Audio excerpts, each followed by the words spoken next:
This segment of the Bass, Kayak, and Beers podcast is sponsored in part by Dark Horse Tackle. Go to darkhorsetackle.com and use promo code BKB5 to save an extra $5 when you build your own box. Douglas Outdoors. Serious rods for serious anglers. Norsk Lithium. The lithium kayak battery you need is just a click away. Go to norsklithium.com.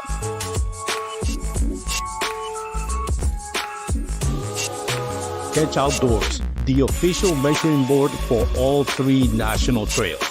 Go to catchoutdoors.com and use promo code BKB5 to save 5% on your next online purchase.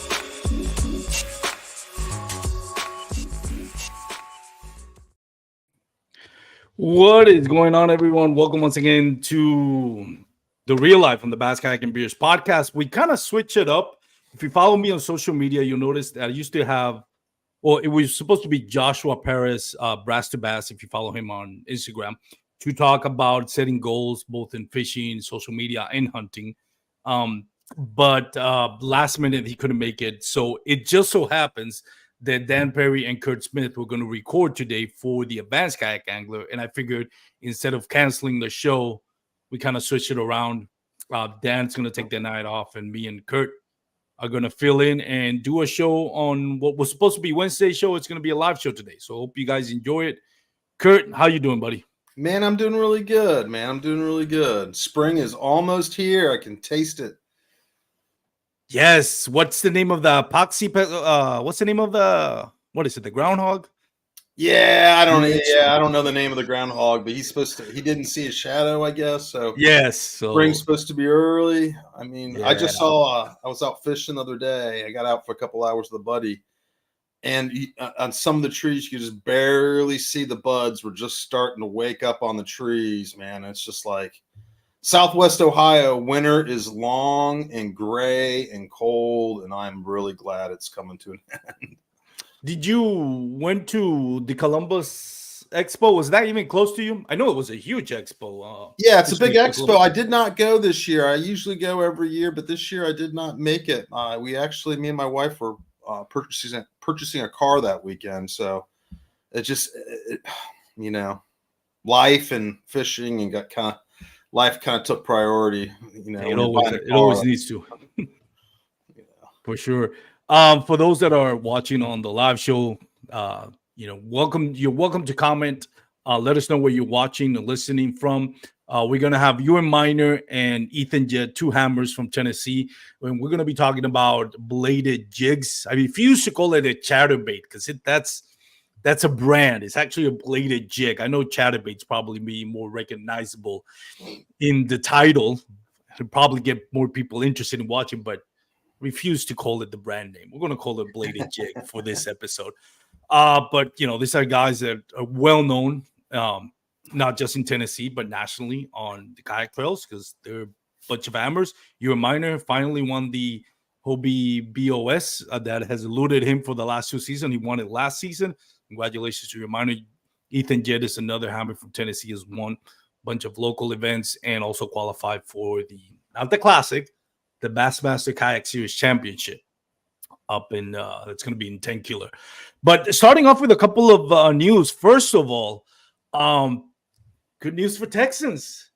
2025 Bassmaster Classic and the Kayak Series Championship are coming back to Fort Worth. As soon as I saw that, I got a bunch of messages on my phone, DMs and all that. I'm like, let me make sure my membership for Bassmaster and Bass Nation Texas is up to date because I have never been more motivated to qualify for a Bassmaster Kayak Championship than this year.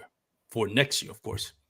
Yeah, I'd be excited I'm excited just to hear about all the great things that are happening. But man, stuff was happening in my home state, I'd be pumped too, man. I'd be really pumped. You're a lucky guy.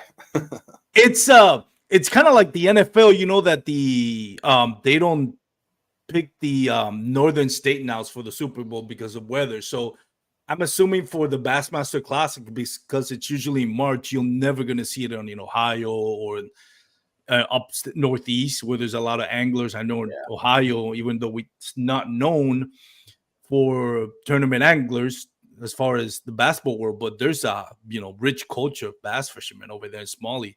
So it's kind of sad you're not going to get to experience that ever. Ever. It's a huge climate change. There will be no major series having their championship in Ohio. That's never going to happen. But hey, it's growing by leaps and bounds up in Ohio. Bass fishing culture, it is. I can see more and more people from Ohio. The Columbus Fishing Expo was a huge hit, from what I understand. So yeah, that pulls people from Pennsylvania, Michigan. I mean, that's a crazy big show. And there's a lot of people who fish in Ohio. It's just there's not a lot of people who make the national tournament scene per se, But there's a lot of hidden talent running around. By the way, speaking of NFL, did you get to watch the Super Bowl? I did not. No. You're not a fan of NFL? Taylor Swift, not a Swiftie? Yeah, not a huge one now. Not a huge Swiftie now. God, I would have bet you were, but no, I'm kidding. It was a good game, though. Come on, it was the first half sucked. I was like, yeah, I'm not into this game. But the second half, especially overtime, was really, really good. That end of the game where the coach Reed did not pick a timeout, just ran the play that my wife was like, that's an incredible play. And I was telling her throughout the year, they're going to have one play that's going to be a disguise plays that they already at preseason, they're waiting. If we make it to the Super Bowl, this is the play we're going to run. We're going to practice the heck out of it. And you'll know if we ever needed to win a Super Bowl. So, and that play looked like there was, that kind of like disguise play. And for him not to take a timeout, I was yelling like, dude, I wasn't going for either one of them. I just wanted a great game, but I was like, why is this guy not taking a timeout? But he didn't, and they won. But anyways. That's good coaching right there. Yeah. Another thing before we bring our guest in, I was surprised and kind of disappointed. The Hobie BOS at Sam Rayburn, only 95, 96 anglers. I think somewhere in the mid-90s. I was shocked.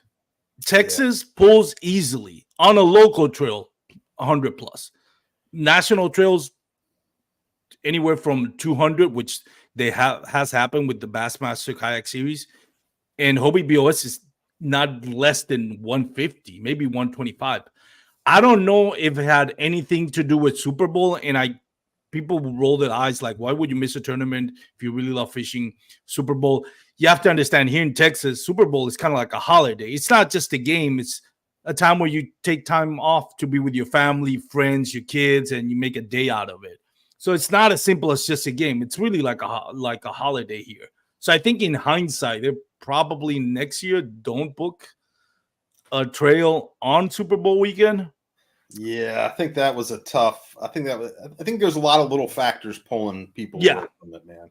Yeah, Super Bowl being a big one, Valentine's Day, the economy a little bit too. I mean, the economy's not great. Not everyone's feeling like they have extra cash to spend on to spend that extra $300 for entry fees and whatnot. I mean, I think there's just a lot of little reasons.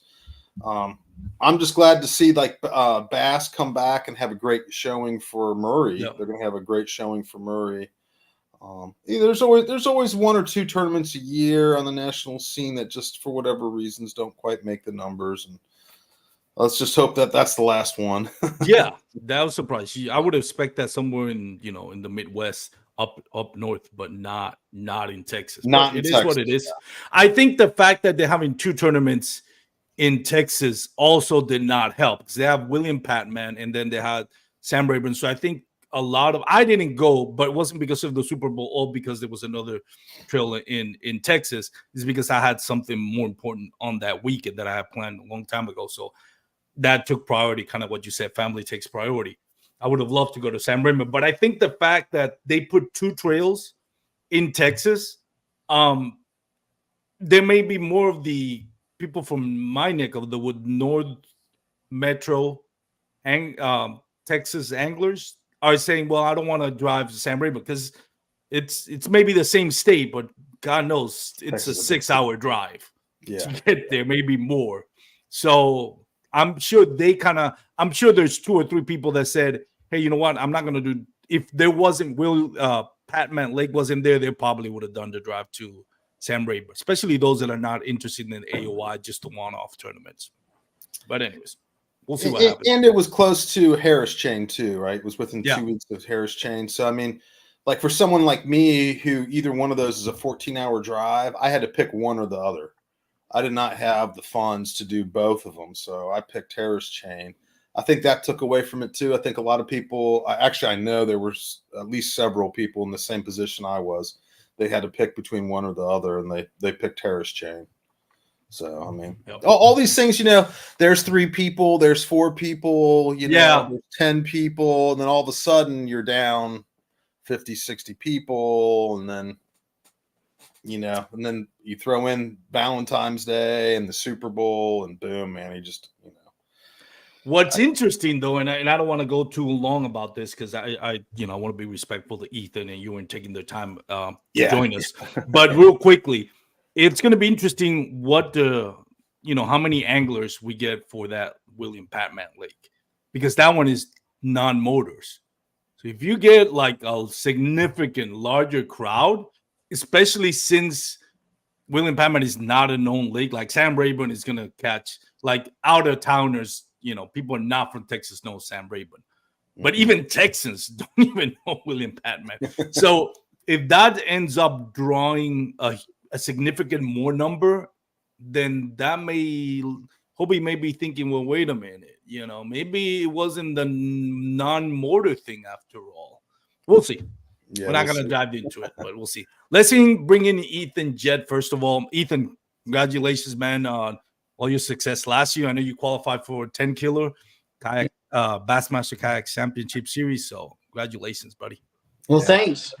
I'm glad to be here. So tell us a little bit about yourself, Ethan, for those that don't know you or haven't followed you either on the trails or social media. Well, I live in Tennessee, Middle Tennessee. I'm 25.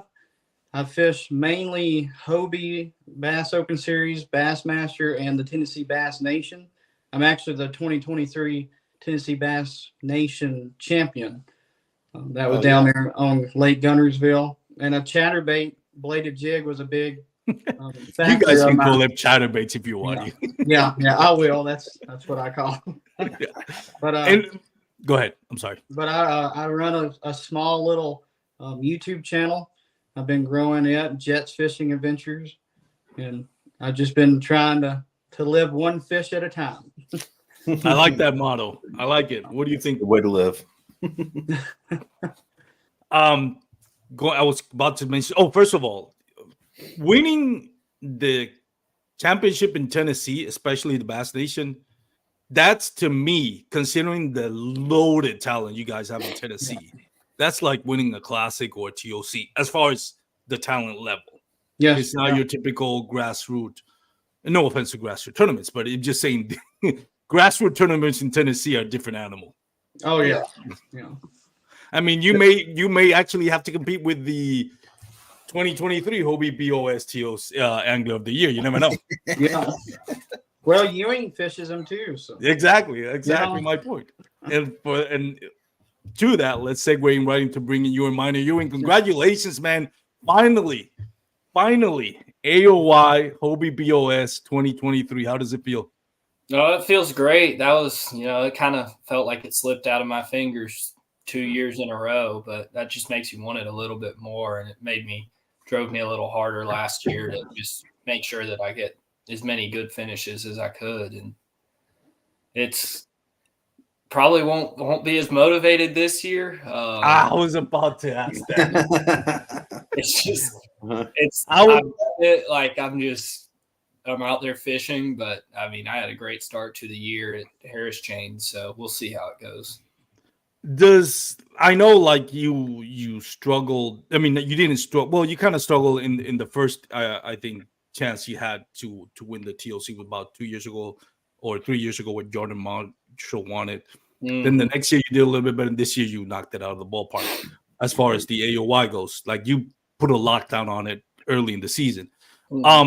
does it feel like a monkey's at your back? And do you feel like kind of what I was going to ask you about it was, do you feel hungry to do it again, or do you feel like complacent that or not as pressured or more relaxed now this season compared to others?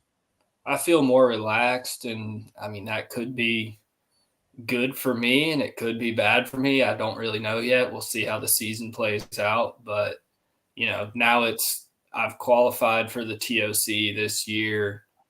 I've already won that AOI, so it's just, I guess I can go out and try to win every single tournament and not worry about trying to fish for points or anything. So we'll see how that goes. Yeah, it gives you more liberty to actually try something different. Knowing like if you already won the AOI, so you have nothing to prove by winning another AOI, and at the same time, it allows you room to grow. It says like, I never will try this in this situation because I wasn't comfortable with it because the AOI or the TOC qualification is on the line. But now you already qualified for next year.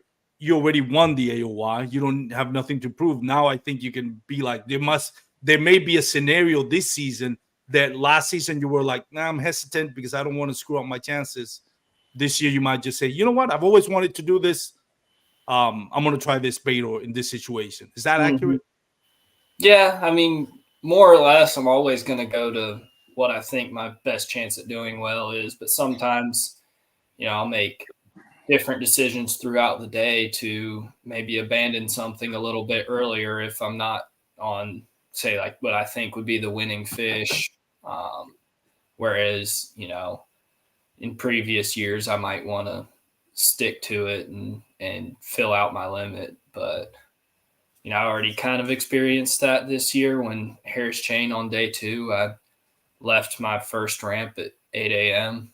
But that was just I kind of forced myself to do that. But you changed ramps at 8 a.m.? Yes. Oh my goodness. That's awfully early to be changing ramps, man. Well, that's gutsy. Yeah, it was just one little small patch of grass that would either have them or not, and it didn't have them. So I got out of there quick. Obviously, it was the right move. Yeah. But yeah, just decisions like that, I feel like will be a little easier to make without the AOI on the line. That I've got it off my back now. So, well, my congratulations to both of you. You guys have done amazing throughout your careers, and we wish you the best going into this year. Of course, if you're not in the same tournament, then no, but congratulations, seriously. So what we're going to be talking about is bladed jigs, shadow baits, whatever you want to call it. Ewing and Ethan, we're talking about what's their favorite ones, colors, brand. Then we'll talk about when is the best scenario, or what scenarios do they use it, how do they work it, what scenarios they wouldn't even consider throwing one, and lastly we'll talk about setups. Throughout those questions, for those that are watching on the live show, if you feel free to ask questions, we'll do our best to get this Hammers to answer it. First of all, Jacob Jenkins, we need to go fishing this week. I'm assuming you're asking me. Definitely, maybe Monday, Jacob. And Frankie, I always call him Provolone. Good evening, gents, from Slay Nation, president of Slay Nation. Kurt, you want to start off with the first question? You want to ask him the first question, or what do you want to do? You go ahead. You ask him the first question. So let's start with you, Ethan. What is, as far as brand goes, what's your favorite brand, and why is it? And do you alternate between one brand or another in specific situations? Right. Was it if you'd asked me that question 1 year ago, it would have been the Jackhammer, the Z-Man Jackhammer. But after the new Evo came out, that is my favorite now. The new Evo, it has the same action as a Jackhammer, and it's half the price, $10. You don't have to worry about losing a $15, $16 bait. And I like the Clearwater Shad. That's my favorite color. That's one with a Torn Outdoor Thresher 4.2. That's my favorite. If I can catch them on that, I'm happy. Do you use any other than the Evo? I will. Was it if like last year down at Harris Chain, I couldn't get a bite on a jackhammer, and the only thing I could get a bite on was a thunder cricket. Yep. Strike King, and I think I know why. The jackhammer is so loud, and that thunder cricket has just a little bit different vibration. And I've caught a lot of fish around Tennessee on the thunder cricket because every boat, every kayak's throwing a jackhammer nowadays. Yeah. And that little bit of difference, I think it's a key. I'm gonna second that. I had the experience of fishing Dardanelle 2 seasons ago, and I pre-fishing was a jackhammer. I couldn't get a bite on the jackhammer on day one, and I had just bought the slobber knockers that came out. And Yeah. I'm not sponsored by any brand. I'm not specific to any brand. I've always the mentality that I like to try different brands. There is a problem I think sometimes where we become too much of a fan that it becomes a cult following, and we kind of screw ourselves from maybe using another bait because we're so dedicated to this brand, which in a way it's great, but in a way, you have to branch out. So what I learned that day is I had like similar, same size, 1/4 ounce, both of them, the jackhammer and the a slobber knocker, pretty much same pattern. Of course, they do little nuances with the color, but kind of like green chartreuse shad, same trailers. For whatever reason, same spot, slobber knocker was just killing it. And it's like people, you don't notice if you're not all that familiar with bass fish. If you're new to it, you may not notice a difference, but there is a significant difference between the vibration on a jackhammer than a vibration of a slobber knocker. And again, thunder cricket could be another one. I'm just saying names because that was the scenario that I encountered. But I think when everybody and their mother throwing a jackhammer, which means so popular for the last few years, you have a tournament where there's boat tournaments plus kayak tournaments, free fishing. They've seen that jackhammer 20 times in a day.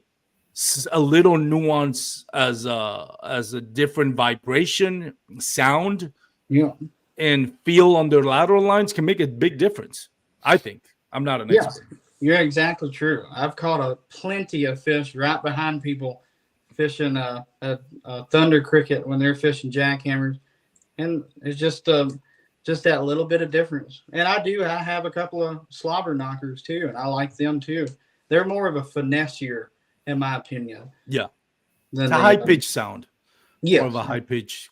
Yeah. What about Ewing? I mean, I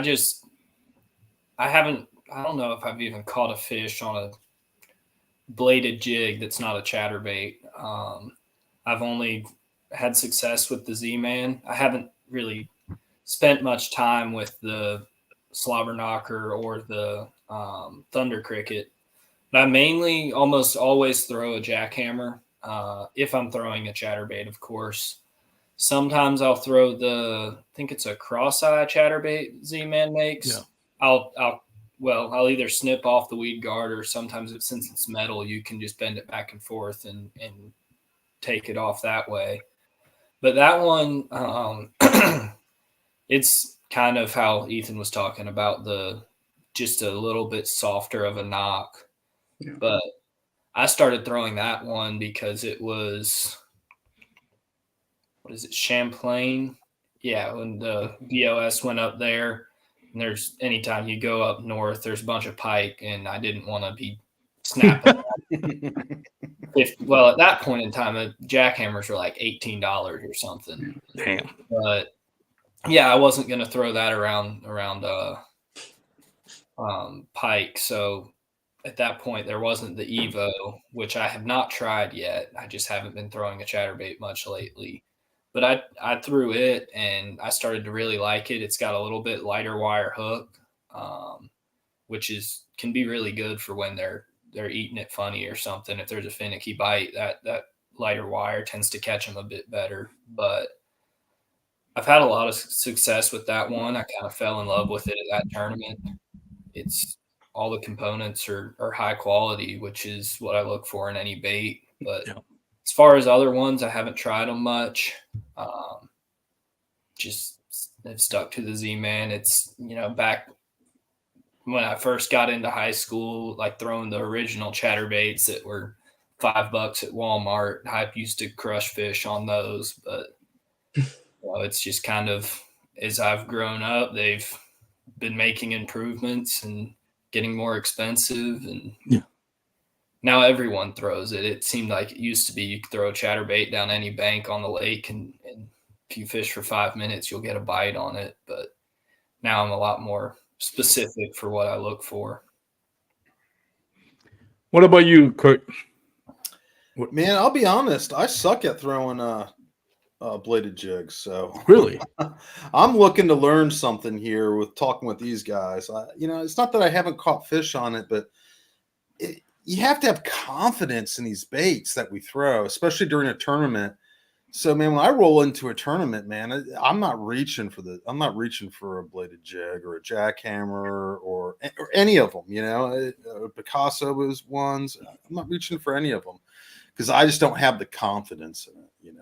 And I think a lot of it has to do with exactly what you guys are saying. Is I was kind of late to the bladed jig game, and by the time I got into it, everybody was throwing them. Yeah, right. Everybody's throwing them. So. And if you know me, I'm not the type of guy to go with the flow, right? If everybody's doing something, I'm usually thinking, well, what else can I do? I want to fish differently, So I'm a little late to the game. I'm still like playing catch up. It's actually one of the baits that I'm going to work on this year and try to like get some confidence. So when I get to the right time of year or the right lake, that I will feel confident enough to reach over and grab it and throw it during a tournament. confidence is just a tricky thing because you can, I remember what sold me into a jackhammer was fishing the Brazos River, and I didn't start with a jackhammer. I started with something else. I wasn't, I only had like a couple of them. They were $15. I didn't want to get them lost and everything. And I finally was like, I'll try one. What the heck? I bought them for a reason. And and I was thinking in my mind, it's like it's a shallow river, so it gets snagged. I can get it. That was the reason why I was doing it. And seriously, it was like my eyes opened to a whole new world.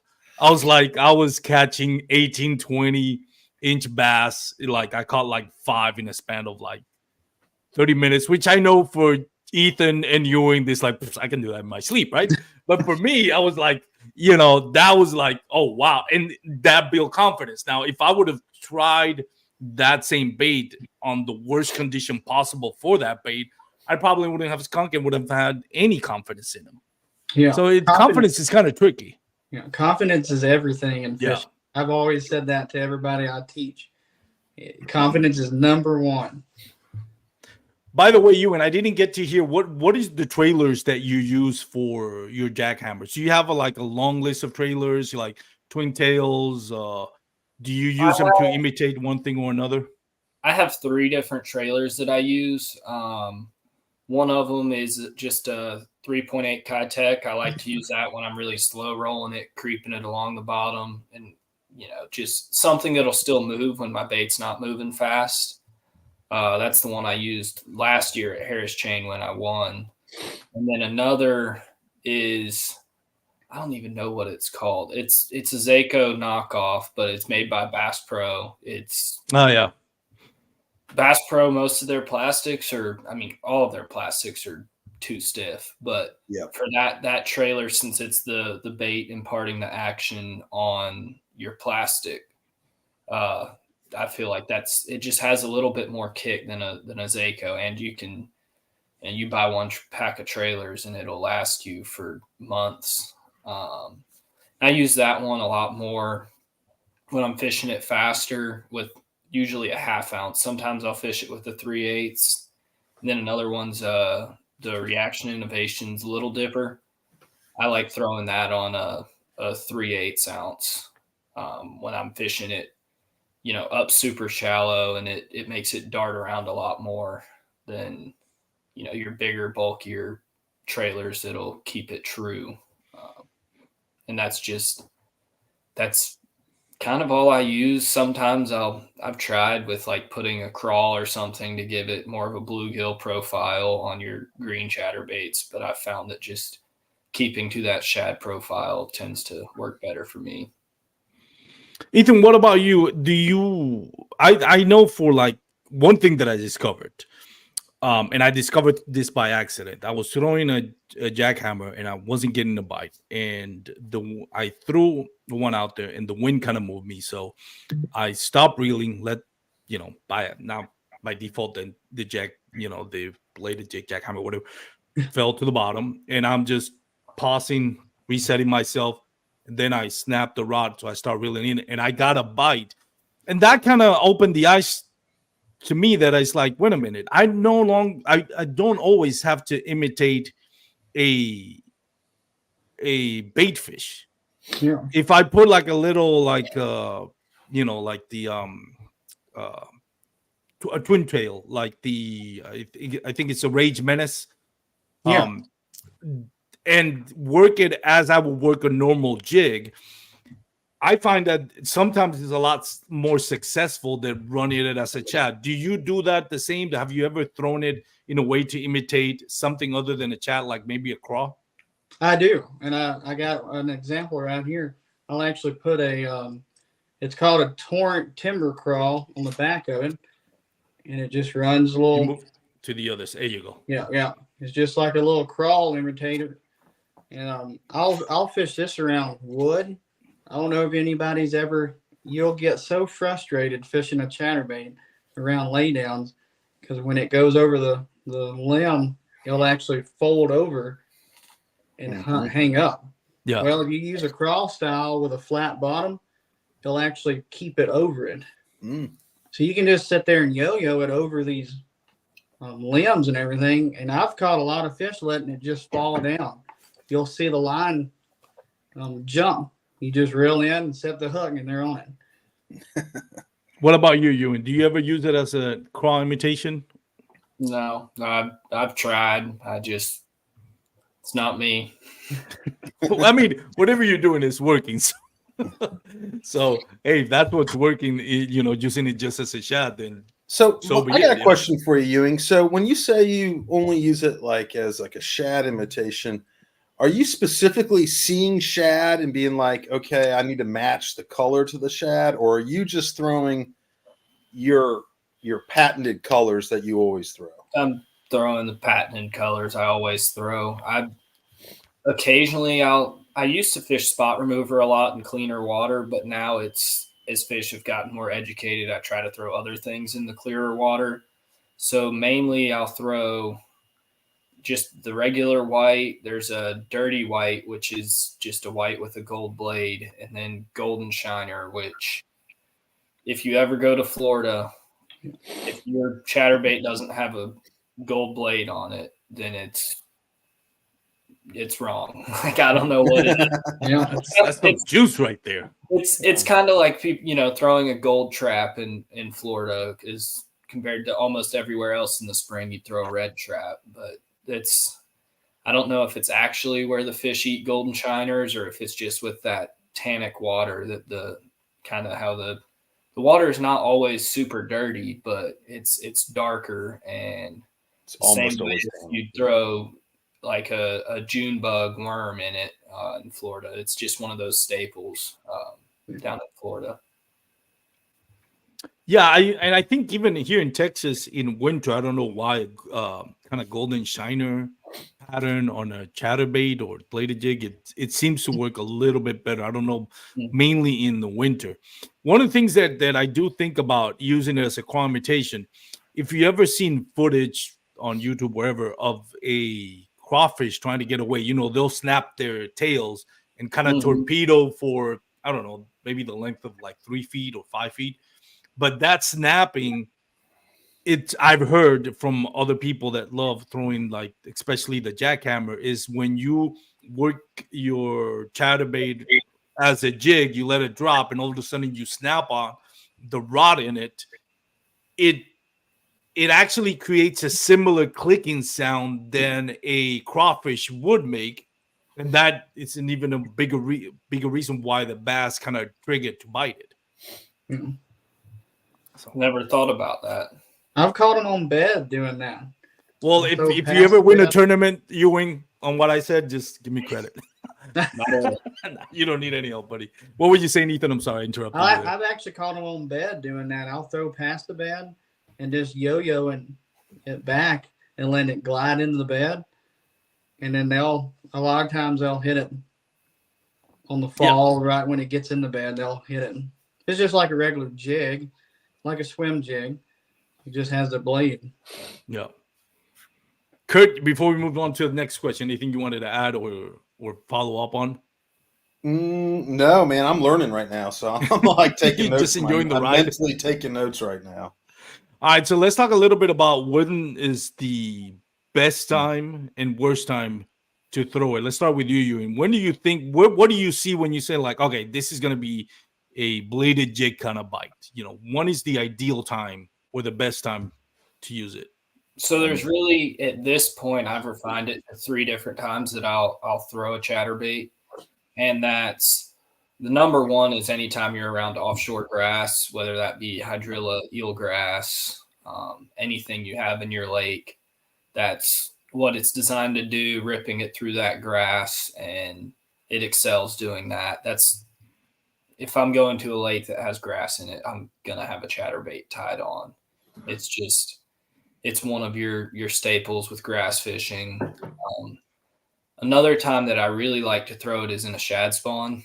That's when I'll get a 3/8 white chatterbait and I'll put that little dipper on it and shorten it up a lot because I'll shorten up the skirt to right at the bend of the hook and have that smaller trailer on it because shad spawn fish, they love to short strike a bait.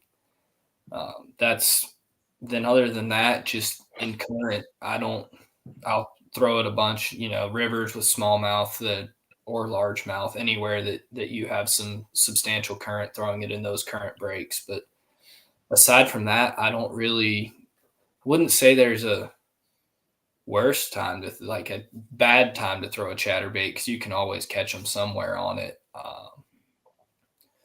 Really, like the only place that I haven't seen it do well is like your true northern smallmouth in that super clear water, but I'm sure someone's probably done it at some point in time. It's just, you can go down to your mini max to appeal to different fish, but those 3 categories are mainly where I try to keep it with my chatterbait fishing.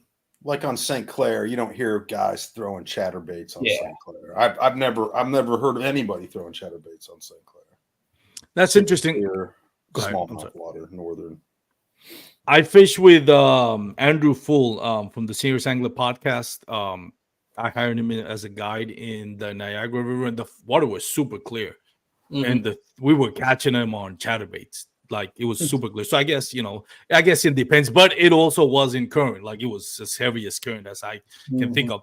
Which brings me to 2 questions. Follow up on what you said. First of all, the grass. I remember Derek Brundle talking about this on national, the KBF National Trail about 4 or 5 years ago. That he likes to he looks for the bladed jig to get a little bit caught up, not immersed in grass, but just a little bit where he like tweaks the rod tip a little bit, it snaps off, and he says, if there's a bass around and you can get that bladed jig to kind of get a little bit caught up, just enough where you can just snap out of it real quick. This says they can't resist it. Do you agree with that? Do you try to do that when you're fishing it in grass? Absolutely. I mean, I'll even get it to the point that you're ripping on it harder than you're setting the hook. Because if you keep yanking on it, it's going to come out of the grass unless it's, actually caught up on the hook. If it's on that blade, it'll cut through it and free itself up. I don't know about the other baits, but the jackhammer and the cross-eye do it really well. But like when I won on Harris chain with every single fish was on a chatterbait, it was super thick hydrilla and milfoil, and I would rip it out and I'd actually just give it slack and let it fall back down, but they'd either eat it on the fall or when I go to try to snap it back out of that grass. And it's if you can get it's the same way as with the trap. Like sometimes if you can't get your bait back in clean, that's when you're like, I don't even know how I'm going to catch a fish. There's grass on my bait the whole time. That's when you catch most of your fish on it, because you're constantly ripping it and trying to free it, and it's not just going in a straight line. And if anyone's around me when I'm fishing, say like in a shad spawn or in current, it can be completely slick bottom. My bait's not even near a blade of grass. It doesn't even have to be a blade of grass in the body of water, but I'll still pop it and rip it like I'm pulling it out of grass, and it'll, make it dart a little bit instead of just tracking in that straight line. That's good advice. And the other question that I wanted to make is, you mentioned that you use it on current. Do you look to have that bait go with the current or against the current? And again, I'm not big on river fishing, but I've heard people say, you want it to look like there's a fish coming downstream because it looks more natural than a fish coming upstream. Is that a 10 out of 10 times I'm bringing it with the current? Bringing it with the current. All right, cool. The only time that I might not be bringing it with the current is, if I'm practicing for a tournament or something and I'm just burning through some water, I'll bring it across. But like on the Susquehanna, I'll float the river and I'll go down below what I want to fish and fish back up rather than fishing it and bringing my bait against the current, because it's just, you get, I'd argue to say 4 to 5 times as many bites if you're bringing your with the current, regardless of what it is, chatterbait, spinnerbait, even a Ned rig, like all of those baits, you want it to, that's the way that they're used to feeding. They face up current. If you bring it from behind the fish, and it's not going to be moving as fast if it's coming from behind them going up current. When it comes down in that water, they have that split second to choose. I eat it or it's gone. That's a good point. What about you, Ethan? What is your favorite time to throw a jackhammer? I throw it all the time, to be honest. I change my colors up a lot during the time period, like during the winter and all that. The red crawl. Yeah. That's what I'll throw a lot. I fish a lot of Guntersville, Tennessee River. So like what Ewing was telling and what you asked, ripping it through that grass, you catch them crazy this time of year, or a little later, like early March, late February, whenever that grass is starting to come up just a little bit, you can catch some big ones ripping it out of the grass with that crawl color or black and blue. So Ethan, so it sounds like you guys are fishing it a lot like you do a trap. Yeah, exactly. That, to me, I don't fish a trout. I hate fishing one. Ooh, I love a trap. And that is my trap. That's your trap. Okay. Yeah. Okay. I know I'm probably going to make a lot of people mad on that one, but I hate a rattle trap. It is the hookup ratio on arrow traps. I don't know, man. For me, maybe I was using the wrong setup. I don't throw them that much, but it's like, I don't know. Most of the time, they just come off. Probably me doing something wrong. Yeah. Well, anything with treble hooks, you're going to have a 60 to 40% hookup ratio, and you'll lose a lot of fish. Treble hook versus single hook, Yeah. Now, I know we'll get to that later, but having the right rod with that big old hook, it does make a big difference too. So it really does. Before we go into that, I wanted to ask you about the colors, because I've learned throughout time, and then you guys can correct me if I'm wrong, both you and Ewing. The reason why red is so efficient on winter, I learned that I've heard about it, but I got to experience it on Toledo Bend 2 seasons ago, where I started throwing red and it was working. I think it has to do a lot with the crawfish that are coming out. Like the red is like the males it has this red, bright red to attract the females. Yeah. So red is naturally going to be more conducive to getting bites in winter. Is that correct? Yes. Yeah. I think there's a whole scientific behind it. I think the color or the temperature of the water affects the color of the crawfish a lot too. Yeah. So that's why when it's cold, everybody uses the red crawl, and then you can move over to like just your regular green pumpkin whenever the summer months and the bluegill spawn, stuff like that. And do you ever throw a green, kind of like when you're imitating crawfish? Do you ever throw green? When is the season to throw green? Like I always hear like black and blue, red and green. So I know red in winter, summer, black and blue. When is like the green? There's a specific time where you would use it like a green pumpkin color. I use a lot more green pumpkin during the bluegill spawn, the mayfly hatch, anytime when them bluegill are really active, because the bass are up shallow eating the bluegill when they're spawning. So that's when I throw the bluegill colors a lot more in that like that June, May, late March, anytime like that. I'll throw that the bluegill colors a lot more. So like the rule of thumb would be winter, early spring, red colors. Yeah. Green, May, June, and then when would you throw a black and blue one? I'll throw a black and blue one all year too. It depends on water clarity. Yeah, that's true. Just contrasting. So when you get muddy water, that's when you immediately start thinking black and blue. There's not like a time of year for that. A lot of time, summertime, everybody's fishing at night. Black and blue. Black and blue at night. Yeah. That's interesting. Speaking of water clarity, that's a question that I hadn't thought about, but I'll ask you this question now.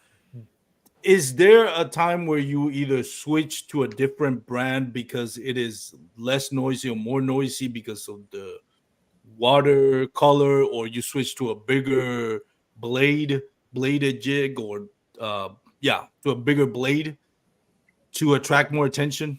I will. Like the new Evos, they have a lot of painted blades. And so I'll use it in a little bit clearer water because it's not as flashy. And do you ever switch to another brand because it might be more noisy or less noisy? Well, we kind of talk about it, but we're specifically talking about muddy water where the visibility is low. Do you ever switch to a certain brand knowing that it's more noisy? Not really. I'll start off with like a jackhammer or the Evo, and I'll let the fish tell me what they want. If I don't get any bites, I'll switch to a little bit more finessier, like the Thunder Cricket or the Slobber Knocker. That's usually how I'll go. What about you, Ewing? I know you use more specifically jackhammers, but did you ever switch to like the big bladed chatterbaits that seamen have if the water clarity is not good? I mean, I've tried it before, but for me, it's if they're not biting a jackhammer, they're not biting a chatterbait good enough for me to worry about it too much. I'll try to find something else that they'll bite. And then back to what you were saying about times you would use like a green pumpkin. The only time that, I mean, occasionally like I'll change it up, but when I go, a lot of your northern largemouth fisheries, they don't have gizzard shad like we do in probably 90% of the U.S. A lot of those lakes out there don't have them, and their primary forage is bluegills. So, like, when we go up to Saginaw Bay for the BOS, that will be, if I'm throwing a chatterbait, it's going to be a green pumpkin one. And a lot of people will probably notice that. I don't know if anyone will watch this, but that's, if you're throwing something white on. Thanks for the vote of confidence there. It's not a place to throw something white. It's a lot of your bluegill colors are up north. I've really experienced it there, but they're extremely effective. And just so you know, nobody watches this. Even nobody. Just my mom, my sisters, probably Kurt's. Kurt, by the way, there's a little knocking sound on your microphone. I turned your mute. I muted you for a second there. I don't know if you get. Is that better? Yeah, that's better now. Before we move on into rod, reels, and line, Kurt, do you have any questions on the follow-up questions on the subjects we were just talking about? Like no, man, I think these guys nailed it. Yeah. I got the colors for the timing of the years, when and where they throw them. I'm curious to hear about the exact setups, like which rods. Do you guys change it when you change weights? You go from 3/8 to 1/2 ounce. Are you upping the weight of your rod as well? What kind of lines? Those are the things that I'm super interested in, man. Because I actually, when I think about throwing a lure, I'm like the reverse. A lot of people go lure, line, rod. I'm thinking rod, line, lure. And to me, that's like the importance for me in how I mentally think about things and how I'm translating the bite and the feel, the baits and all that. So look, Ethan, you want to start out? Yeah. Tell us, shout out to Jim for watching, by the way. Jim, thank you for commenting. Appreciate you, buddy. Go ahead. So I have 3 rods that I like throwing different types of chatterbaits on. My main go-to rod is a 7'5" medium heavy, and it's got a real light tip on it, but it's got some backbone where you can really get a good hook set with that bigger hook. A lot of people don't realize, and it shows from people going from a boat to a kayak. And this is my number 1 tip I've ever give anybody. Yep. Everything you're giving so much to that fish. You got the line stretch, the rod bending, and you got the kayak moving. So having that kind of extra backbone in a rod is really good. I use it's an eye rod, 7'5" Snyder Snipe, and Russ Snyder actually designed it. Yep. And I love that rod. You can rip it through grass. You have enough give to it where if one hits it right at the boat, they still have time to eat it before you hit them with the hook set. And then that's for my all-around medium grass. If I'm fishing real heavy grass, I'll use a 7'2" medium heavy plus. It's an ALX toad face. It's got it's actually designed to fish a toad. And it's got a little light tip where you can skip it up under docks, but it's got a real heavy backbone where you can actually set the hook with a frog. But I'll use it around real heavy grass, ripping it out of the grass. And that way you're giving the fish so much anyway. Yeah. So you're not, if you sit there with a medium heavy with a kind of a lighter tip, your arm's going to be killing you by the end of the day sitting there doing this. So with that little bit heavier rod, I'll use it. And then my third option is for my little finessier, like the Mini Max. I use a 7'2" cash and jig and worm rod. It's got a real light tip, and it's just kind of a medium. It's a medium heavy, but it's more on the medium side. What about reels? Like I've heard people different sides who's like too fast is not good, too slow is not too good. What about the reel speed? So I've caught most of my chatterbait fish slow rolling it. Like you'll start fishing one and you're just sitting there with a 7-1, 8-2, and you're just reeling it too quick. So I'll have a 7-1 on all my reels. I'm actually changing them over to a 6-4. Wow. I can't slow down. I don't know why. It's harder for me to slow down than it is for me to fasten up. So I'm going to slow down my reels to be able to fish a chatterbait better and catch more fish. When you say you're going to, lower the speed on your reels, is that just, I'm assuming that's just for your chatterbait setups? Yeah, just for my chatterbait, yeah. And that's just a personal preference. Yeah. No, I agree. I think a lot of times I don't like to do any more than 704. Like I don't like to use an 8-speed. I think I reeling too fast. And one of the things that I've noticed with myself, especially if I go through, a period where I'm not catching anything, then I get a big bite. This doesn't apply just to blade jigs. It applies to pretty much everything when I'm throwing. If I haven't had a bite for a while and I get a bite and I get that adrenaline rush, as soon as I take, pictures, measurements, whatever, put it back in the water, by the third cast, I'm noticing that I need to tone down my adrenaline because now I'm not getting any bites again because it's a product of like I start off fast and I'm full of energy. I start off fast. It's line outs. I'm excited. Then it gets to a point of the day where I'm tired. So without noticing, I'm slowing down. Yeah. And that's when I get a bite. And then I get this rush of adrenaline. And then all of a sudden I'm I'm reeling it up real fast again. And I have to stop myself. And it's like, remind myself, talk to myself. It's like, wait a minute.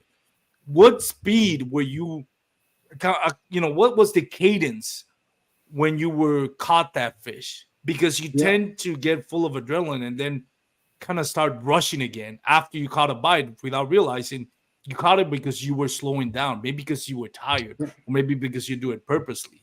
But I think it works subconsciously, and I find myself where it's like, need to slow down, talk to myself, slow down, Armando, slow down, slow down. You got it because you were slowing down. Don't speed up again.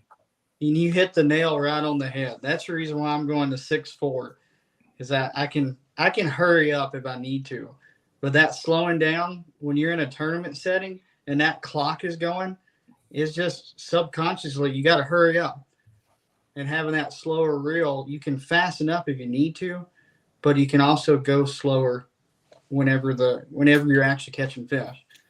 And I think I've talked to people, friends of mine, they're not maybe that into bass fishing or competitively, but they're like, well, why would I get different speeds? Why can't you just, reel fast or real slower?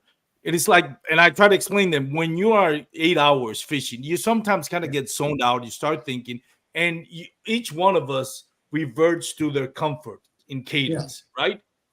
And as much as I say, okay, well, if I have an 8 speed, I need to slow it down, then that is taking focus away from what I'm doing, because now I have to constantly think about, hey, I need to slow down, versus where if I go to a slower one, it could work vice versa for other people.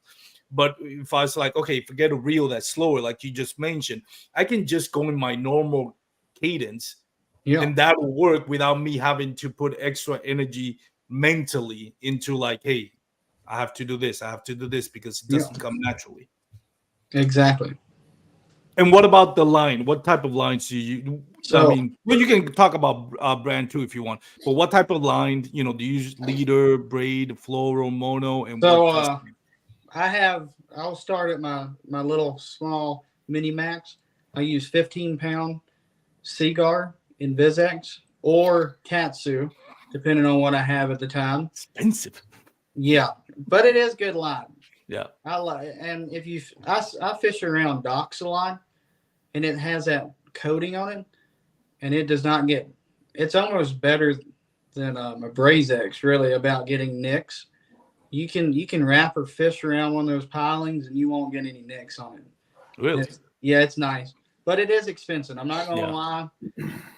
If you're looking for a really good line for chatterbaits and not breaking the bank, you can't go wrong with the Basex.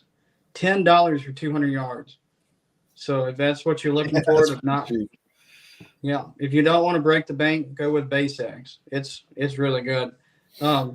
My regulars, anytime I'm just fishing a regular chatterbait, not around heavy grass, I'm fishing 15 to 17 pound Seagar, Tatsu, or Invisex. And then if I'm fishing real heavy grass, I actually have 30-pound Smackdown braid with a 20-pound Invisex leader. That makes sense. Yeah. All right, let's go to you, Ewing. Let's talk about, first of all, rods. What kind of rods do you use for chatterbaits? So I like something in the 7'1" to 7'4" range, medium heavy, with a little bit more tip, like he was talking about, but a good backbone to it. So I ordered two of because I'm still trying to find a Shimano G Loomis rod that I feel is perfect for it. The 7.2 medium heavy Corrado rod is what I've been using all year. It's gotten the job done, but it's not exactly what I'm looking for. I ordered both of the IMX Pro bladed jig rods. Hopefully I fall in love with one of those. Previously, before I went to Shimano, I used that 7.1 medium heavy LRS Douglas. Yeah, that was a good one. But just something that it has a little bit of tip, but that I can still rip it out of grass with.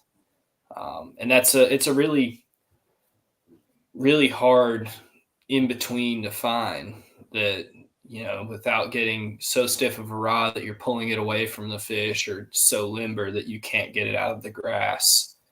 And it's probably a little bit different for every person. But for me, it's always been a medium heavy. I'm sure there's some brands that, have a medium that's a little bit stouter, or a heavy that's a little more limber, but some use glass rods. I just feel you lose too much sensitivity with that. But it's something that it can really come down to preference, because it's got a single hook. And if you can use a little bit stouter rod, if you're good at really letting them get that bait. So it's, to each their own, but what Ethan said, that's about what I like to fish. What about rod and reel speed, or any specific brand or model that you like? Reel, I love a 150 size Shimano. It doesn't matter if it's a SLX. I throw mine on a Metanium right now. It's so butter smooth that you can really stay in tune with the bait. But whatever your budget allows. But I really like that 150 size reel for a chatterbait. It's good for, you can still make those long casts, but it's also good for accurate casts, skipping under docks and stuff. But I like to fish the 7 gear. I've tried a 8 gear. I've tried a 6 gear. But with the 8 gear, you're just reeling it way too fast. If you want to reel it at a moderate pace, you're creeping your reel handle. Then I found with the 6 gear, especially in a kayak, you'll have a fish eat it coming towards you, and you can't catch up to that fish. Mm-hmm. And I've lost a lot of fish that way. And that 7 gears really, I have, probably 15 to 20 reels, and I bet, 85 to 90% of them are 7 gears. It's an all around reel. It's a little bit too fast for cranking, but you can do it if you need to. But, you can flip with it, throw a spinnerbait, chatterbait. It's what I'm comfortable with most presentations. Yeah, I think 7 is the new 6 now. Back a few years ago, 6 would be like, oh yeah, that's the bread and butter. But now, by 5 years, unless you're doing a deep diving crankbait, man, and I have a 5 year for my crankbaits. One thing that I do learn is that there are most baits, but there are some baits that really, it comes down to the rod, right? Like if you don't have the right rod, don't even bother. Yeah. I remember back when I started, didn't know a lot, budget was more limited than it is now. I would throw it on a crankbait just because I didn't have that money to buy 2 or 3 rods. So, man, and I was so frustrated with crankbait rods, trying out for the use of a single hook like a chatterbait. And I realized I gotta save money.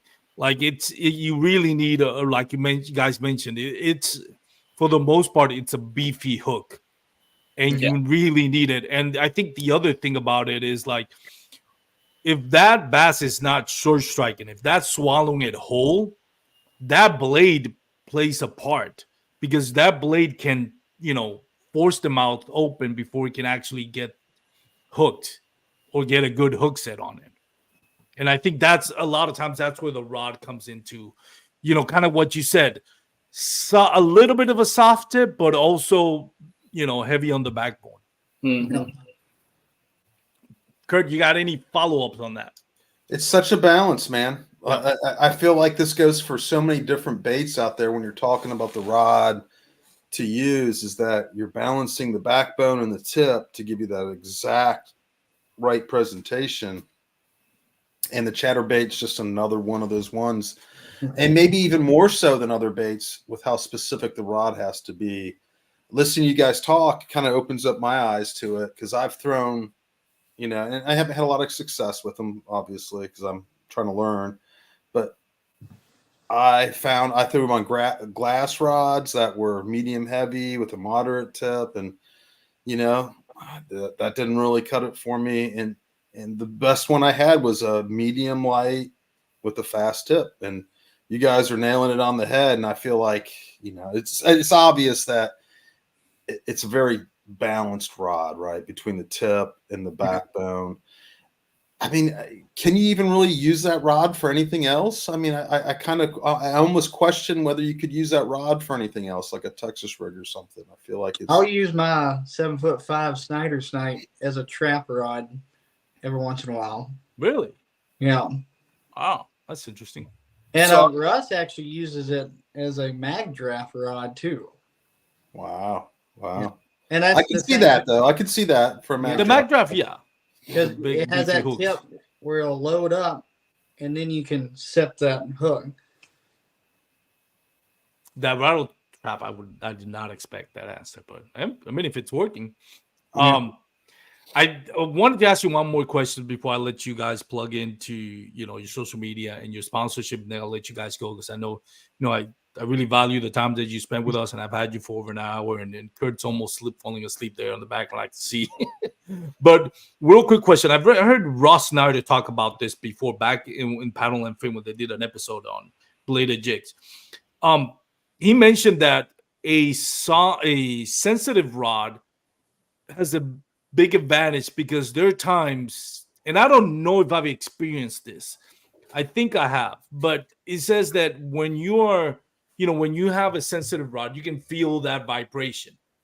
And he said every now and then you'll stop feeling that vibration, but there's no rocks, there's no grass. So you're wondering, well, why did it stop vibrating? He says, well, as soon as he stops feeling the vibration, he sets the hook. He says a lot of times bass will come up, swallow it, and swim towards you. So you don't feel the tension, but you are going to stop feeling the vibration because that bait is now in its mouth. Have you guys experienced it? And do you think a sensitive rod, plays a big part in having success with a chatterbait or bladed jig? For me, I love a sensitive rod. I've gotten very picky about my stuff, but you don't necessarily need that sensitivity like you would with a slower bait where you're dragging it or something. Because with it has an open hook. You don't need to really crack back on them. In that situation where I'm reeling it along and the blade just stops turning, I'll usually just speed up, take a couple faster turns of the handle, and if that rod starts to load up, that's when I sweep back into them. Because sometimes it could be where you might have a leaf or something got on your blade, and even if you speed it up, that blade starting again could get them to bite it. And if it's in their mouth, that softer tip's gonna start to load up, and that's when you can hammer it home. It's a good point. What about you, Ethan? That's exactly the same as me. I'll you're reeling it in, you stop, you feel that just get dull. You're like just pulling in weight. If it loads up, I will set the hammer on them. If not, I'll just kind of twitch the rod tip to free that grass or leaf. Definitely during the fall when there's leaves everywhere on top of the water, in the water, you'll get hung up a lot. But just a quick little tap of your rod, your tip of your rod, you can clear it off. But a lot of times you'll see the line either twitch when there is a fish, or it'll start moving left or right. Yeah. And if it does that, hold on, set the hook. Do you set the hooks? Like I know like different baits, treble hooks on the bottom, like a crankbait, you set the hook, kind of towards your side or at least on a downward motion. I'm assuming, jackhammers or bladed jigs, keep calling it jackhammers, has the hook pointing up. So do you set the hook like up your shoulder, so you still set it sideways? Anything specific that you do as far as the hooks, like just because it's a bladed jig? In a kayak, everybody knows hook sets are weird. You can be so many different angles. So I just set the hook as hard as I can. Either direct, like if it's behind me, I'll set it over. If it's in front of me, I'll do that. I'm just trying to if you don't set the hook, you have zero chance catching that fish. So how I see it, just set the hook. set the hook and pray. What about you, Ewan? Do you have a specific hook set motion for bladed jig? Not really. I'm not sure if it matters as much as everyone says, like sweep it to the side. I'm not sure if it matters too much. I just try to not make it, I don't want it to be snappy, if that makes any sense. Like how if you're flipping a jig or something, you really want it to crack when you set the hook, whereas a chatterbait, I just try to keep it smooth. I don't think you could probably, if you were standing on a dock, you could set it going down. But it's just, it's an open hook. You don't need a ton of pressure to really get it going as long as you have sharp hooks. I've had tons of fish where I'm fishing grass and I'm just sitting there snapping it, trying to get it out of the grass, and it starts swimming off to the side. I'm like, oh, there's a fish. And I've caught 8-pounders like that. I've snap on them 3 or 4 times trying to get it out of the grass, and it was never grass in the first place. So I think it's just keeping your hook sharp, whether you sharpen it or just get a fresh bait out when something happens. Just keeping an eye on that hook point probably matters more than how you set the hook, as long as it's not snappy, because that blade could blow their mouth open. Yeah, that's a good point. It's nice, Kurt, when you hear somebody talk 8-pounders in plural. Never. Yeah. How come 8-pounders, not 8-pounder, 8-pounders in plural? That's awesome. Now, for real, guys, thank you so much for taking the time to come up to the podcast. I really appreciate it. Looking forward to what you guys do on the tournament this season. Ethan, for you, I know social media is part of the game, so looking forward to your social media content. Before you leave, I want to give you a couple of minutes to plug in sponsorship, social media. So, Ethan, we'll start with you. Yeah. Well, I'd like to thank y'all for letting me come on and blabber about some stuff. And I'd like to thank my biggest sponsor, Dugout Bait and Tackle, Seaguar Line, Torn Outdoors, Bad Boy Jigs, and Thunder Rocket Lures. I can't do anything without them, without their support. I do run a small YouTube channel called Jett's Fishing Adventures, and you can look me up on Facebook at Ethan Jett, Instagram and TikTok at Ethan_Jett_fishing. So, is there anybody that is in Tennessee that is not sponsored by Dugout Bait and Tackle? Like, seems like every time I talk to somebody from Tennessee, it's like, man, how does Steve Owen all make the hammers are? Dugout has some of the biggest hammers. When he Yeah. asked me to be on the team, I couldn't say no. Just to be considered to be on the team is amazing. So Yeah. I have to thank Steve-O and Jamie Koza.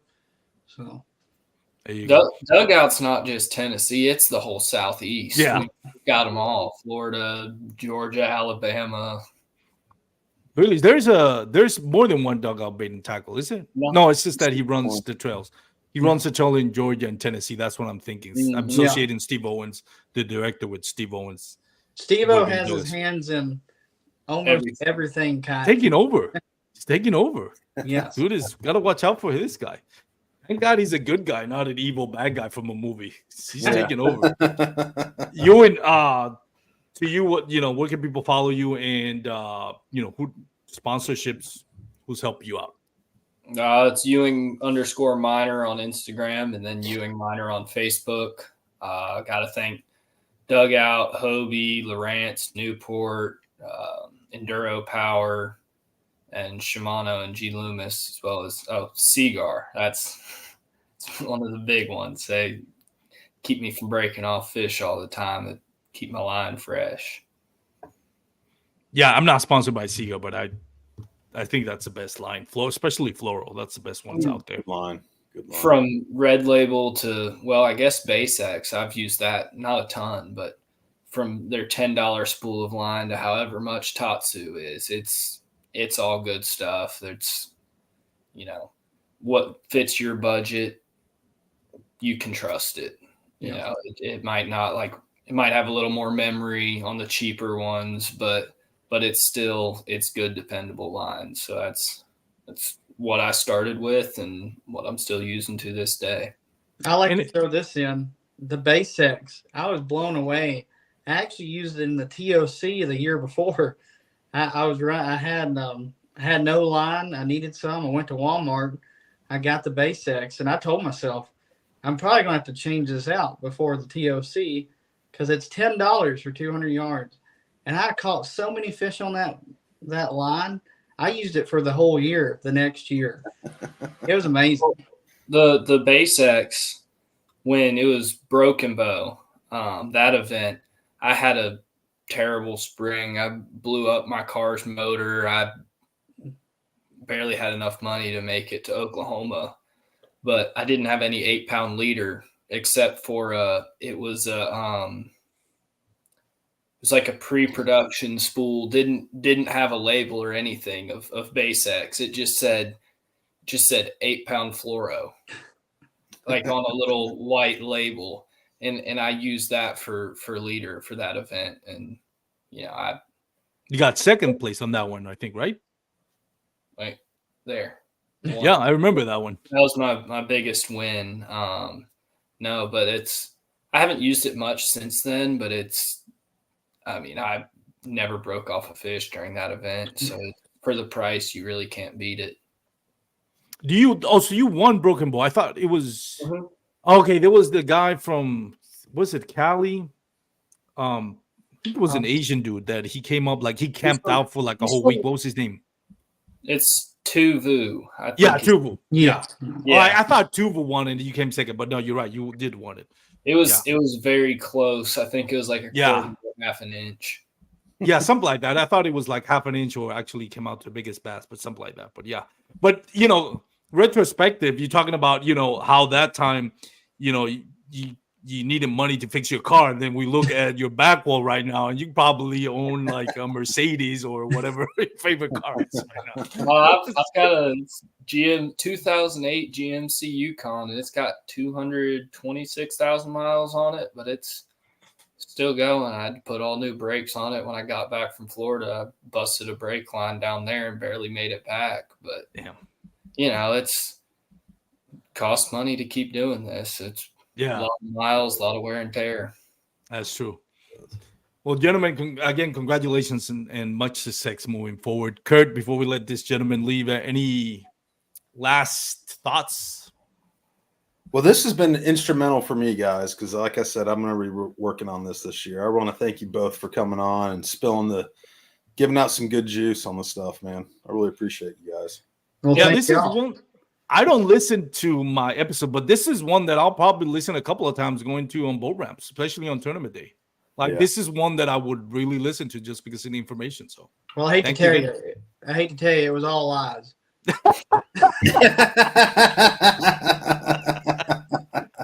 Hey, broke my heart, man. You broke my heart. Biggest liars. It could be because it's kind of like the similar thing, and I'm thinking along the lines. I'm like, man, I'm doing the same thing these guys are, but I don't have any checks behind me, so I don't know what's going on. But anyways, thanks for everyone that watch. If you listen on our streaming services, please leave us a 5-star review. Especially, I forgot to mention this on the intro. Especially in Apple Podcasts, we're gonna do a giveaway. So if you leave your name. You don't leave any personal information as far as address or anything like that or phone numbers. But in the review, leave your name and a short review. If you appreciate it, would be 5 stars. We'll read the reviews along the lines in the next few episodes. And then at the end of the quarter, we'll do a giveaway. It's going to be Catch Outdoors and a couple of other companies that have partnered with us. So leave a review. Make sure your name is in the review. And we announce it on the Advanced Kayak Angler with Kurt and Dan. So if you listen on our podcast streaming platform on Apple Podcasts, that's the one, Apple Podcasts, leave us a review there. I don't know that is there any other ones that you can leave a review. So Apple Podcasts. So we really appreciate it, guys. If you are again going to be on the water, please wear your PFDs. Have a great night, everyone. Peace out. Peace.